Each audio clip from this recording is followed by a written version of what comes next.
This week's video blog was inspired by the fact that I was asked to review a book called Hey, I'm Maisie and I'm Autistic, which is by Alison Hadley. It's a book about being a girl with autism. Now, there's been a growing understanding about girls with autism. Back when I first learned about autism, going back quite a long time now, it was thought mainly to be a boys' thing. And yet the very first speaker I heard on autism was a lady called Ros Blackburn, who was absolutely wonderful. And that was nearly 25 years ago. And she explained what it was like to be autistic.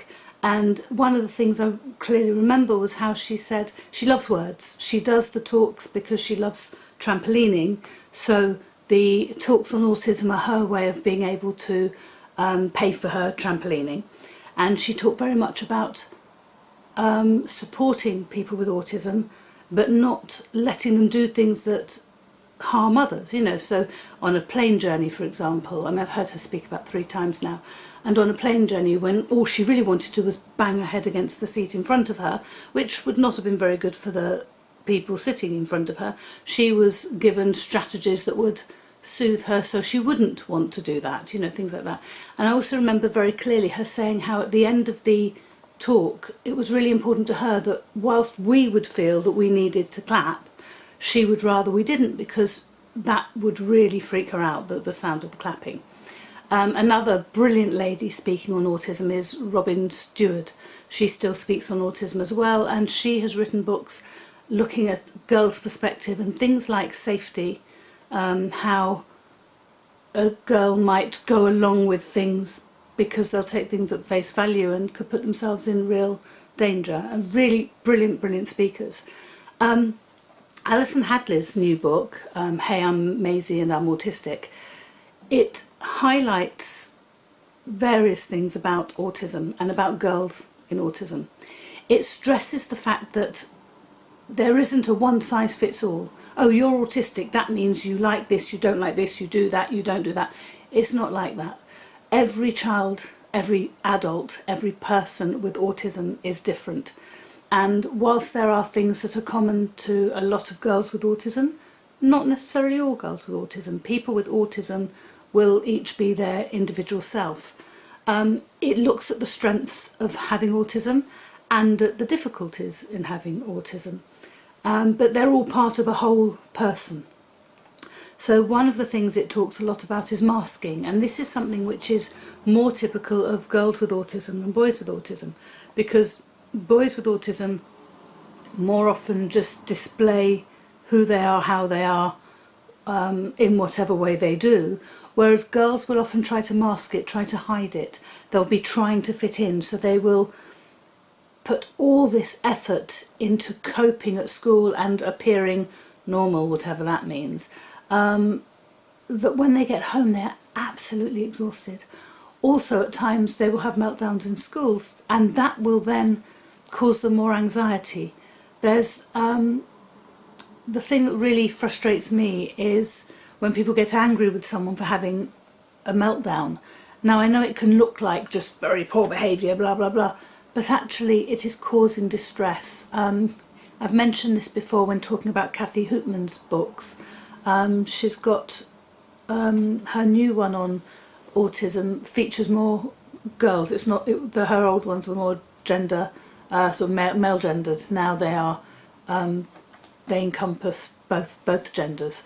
Her new book's just coming out, and her all cats have autism, something like that. That looks again at that meltdown, that whole thing of the frustration, and that masking is really important. So this particular book, Alison Hadley's book, Hey, I'm Maisie and I'm Autistic, it, as well as highlighting strengths, difficulties, the masking, it gives tips to support throughout. So it will highlight that, say for example, as you know, part of my autism I can easily become distracted, and then it will give tips to how you might support that. It looks at overload, how you might switch off when there's just too much coming at you, and a coping mechanism can just be to shut down and just look out the window or something. So you appear to just simply be daydreaming, but it's actually a coping mechanism. She talks about the changes, how changes can really, really impact on somebody with autism. How it's not that you can't cope with change, but you need advance notice of that change in order to be able to cope with change. So if you're going to have a substitute teacher that day, then if somebody can say to you in advance, look, your normal teacher's away today, you're going to be having this teacher, you know, and then give that child a chance to just come to terms with that before the new teacher just comes in. I was once called to go back to a school where I had taught, a moderate learning difficulties school, because there was a new teacher starting first day of term after the Christmas holidays, new teacher starting, Ofsted coming in, and the school just felt that there was one child in particular who wouldn't cope with that many changes on the first day back. So I was asked to come in to just sit with him in class, just so that he could keep calm. And I explained to the teacher, look, please don't ask this child anything today, just let him just sit, because he's having to take in all this new stuff. The teacher felt the pressure of Ofsted and then said to this child, you know, just ask them a question. I can't remember what the question was, and that child just threw everything up in the air, and it was like, you know, oh, slam, slam, slam, storm out. All the things were in place, so it wasn't a problem, because the child had a safe place to go. I went and just notified the head teacher, who went and sat with him, and it was all sorted. But it was just one change too many, and the simple strategy of not talking to him directly would have made a huge difference. Going back to the distractions thing, there was a child I taught with autism. This was a boy with autism, and he just didn't seem to be focused that lesson. He was normally really good, and it turned out I'd been putting these lines on the board, and there was one pixel out, and all he could focus on for the whole lesson was this one pixel out. So he couldn't learn that lesson. I learned a lesson. I learned to make sure things aren't one pixel out, you know, in future. This book by Alison Hadley, also talks about sensory issues. You know how, I don't know if you're like that, but if I get a label, and all my clothes, you can see no label in the back. Born anxious, brilliant. Their clothing, no labels. I can't cope with labels in my clothes. It's an irritant, and it will just sort of be like that all day. It just distract me. I'll end up cutting it out even while I'm wearing it. And that's just mild. So imagine what it must be like for somebody who's autistic, and it could be that the slightest buzzing of the light is like a huge noise filling their mind. It could be, I know one amazing young lady who's a brilliant artist, but she can't stand the feel of paper against her skin, so she wears a fingerless glove so that her hand doesn't rub against the paper. So there's simple little strategies you can do if you know what the issue is, and if you appreciate how big an issue it is for somebody with autism or sensory difficulties. Other special needs can have the same thing with sensory things.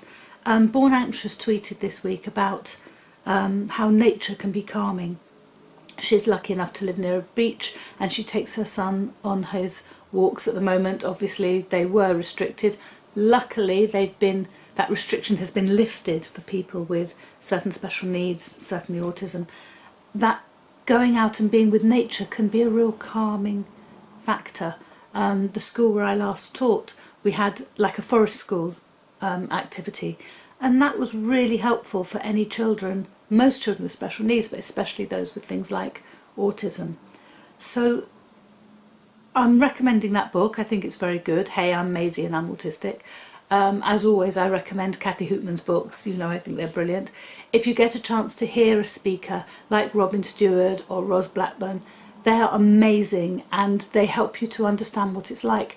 But especially with Robin Stewart, you really get that girl's perspective, like this new book, that female perspective. And that's particularly important because it's new in our understanding. Years ago, autism, a boy's thing. Not so. Autism, anyone can have autism. And it's important that we understand that especially because girls with autism, it can be a hidden disability because people still aren't expecting it from girls, and therefore they're not necessarily as open. And that masking at school could mean that if we don't listen to the pupil voice and the parent voice, we could miss that child, because that child's behaviour at home could be totally different from that child's behaviour at school. So it's really important that we listen, we hear, and we see these hidden disabilities. Thank you.